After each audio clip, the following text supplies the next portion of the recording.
different ways, but I interpret that all Scripture is given by inspiration of God. Now, when you use that word inspiration, you must understand what that word is. It's one word in the Greek language.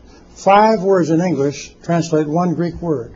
Given by inspiration of God translates one Greek word, theopneustos. Theopneustos or theopneustos. Theopneustos comes from 2 Greek words. Theos is God, pneustos from pneo, to breathe.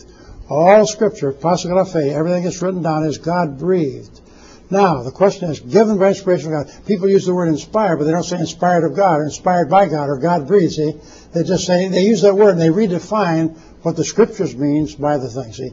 And until they can say and use that the English or Spanish or French or any translation is given by inspiration of God or God breathed, you can't use that word, see?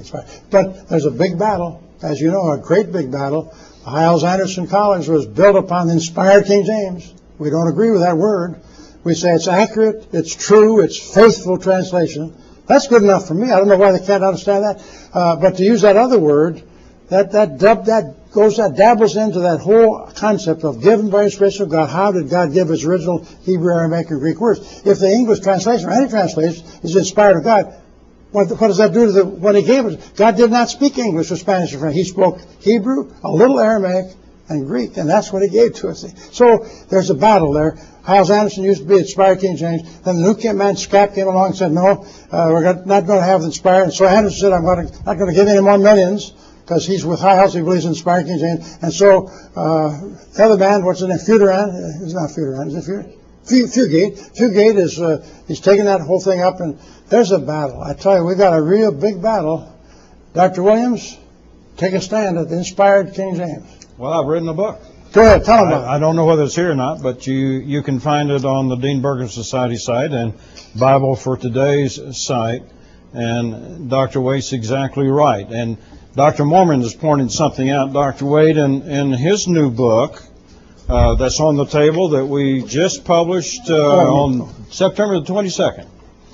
We just 4 days ago produced that. There it is. If you look at that verse, all Scripture is given by inspiration of God and is profitable.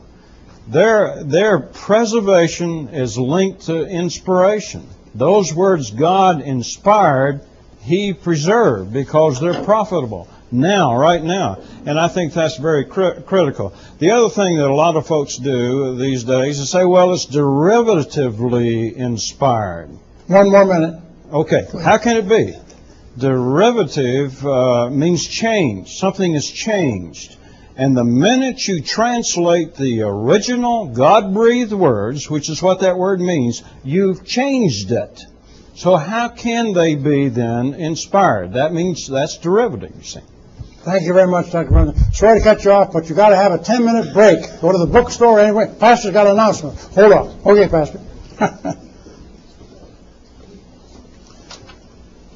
He forgot.